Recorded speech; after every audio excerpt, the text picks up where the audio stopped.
On the morning of August 1st, 1969, 3 newspapers in Northern California received letters that would permanently change the meaning of fear.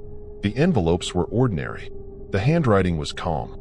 The tone was confident, almost playful. Inside each envelope was a message written by a man who claimed he had already killed people and intended to kill many more. But what terrified the police was not the confession. It was the final line.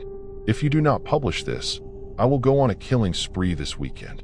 The letters were signed with a strange symbol, a circle crossed by a line.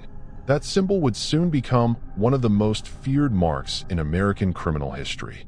This is the true story of the Zodiac Killer, a psychological predator who turned an entire state into his audience and may have never been caught. December 20th, 1968. A young couple sat in a parked car on a quiet road near Vallejo, California. The area was silent, broken only by the sound of distant traffic and cold wind moving through trees. They never heard the footsteps. A man approached the car without warning. Moments later, gunshots shattered the night. By the time police arrived, one victim was dead. The other, barely alive, could only describe a shadow. No face, no name. At the time, authorities believed it was a random act of violence. They were wrong. This was only the beginning. 6 months later, on July 4th, 1969, Independence Day, another couple was attacked in a similar fashion. This time, something was different. The killer didn't run. Instead, he calmly walked to a nearby phone booth and called the police himself. His voice was controlled, almost polite. "I want to report a double murder," he said. Then he gave his exact location. When police arrived, the phone was still off the hook. For the first time, investigators realized they were dealing with someone who didn't just want to kill. He wanted to be heard. The letters arrived weeks later. 3 newspapers, 3 identical messages. Each letter contained details only the killer could know. Inside was also a cryptic code, a cipher of symbols and letters that seemed impossible to understand. The writer demanded attention. He demanded publication, and he promised more violence if ignored. The media complied. When amateur cryptographers finally cracked the code, the message revealed something chilling. Not a confession of guilt, but a declaration of identity. The killer wrote that he enjoyed killing, that it gave him power, and that his victims were slaves for the afterlife. At the end, he signed his name for the first time, Zodiac. Northern California changed overnight. People stopped going out at night. Couples avoided parked cars. Parents refused to let children walk alone. Police patrols increased, but fear spread faster than protection. What made Zodiac different from other killers was his psychological warfare. He didn't hide. He teased me. In new letters, he mocked the police for failing to catch him.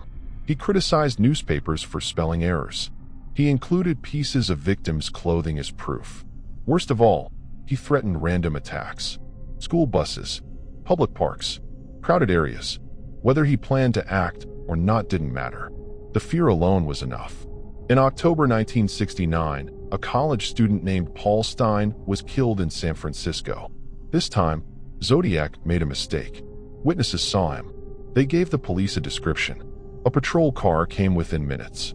And still, he vanished. Later, another letter arrived. Inside was a torn piece of Paul Stein's shirt and a message, "I am still here." For the police department, this was humiliation. For the public, it was confirmation. The Zodiac Killer was smarter than the system chasing him. Criminal psychologists later analyzed Zodiac's behavior. They concluded that this was not just a murderer. This was a control-based psychopath. Key traits included narcissism, desire for recognition, obsession with superiority, emotional detachment, enjoyment of public fear. Zodiac didn't kill out of rage. He killed to prove he could, and every letter fed his ego. Over the years, dozens of suspects were investigated. One man, Arthur Lee Allen, became the prime suspect. He had disturbing behavior, cryptic interests, and lived near crime scenes. But evidence was never enough. Fingerprints didn't match conclusively. Handwriting was debated. DNA technology came too late, and even today remains incomplete. Each time police thought they were close, the case slipped through their fingers, and Zodiac went silent. After 1974, the letters stopped. No final confession, no capture, no closure. Some believe Zodiac died.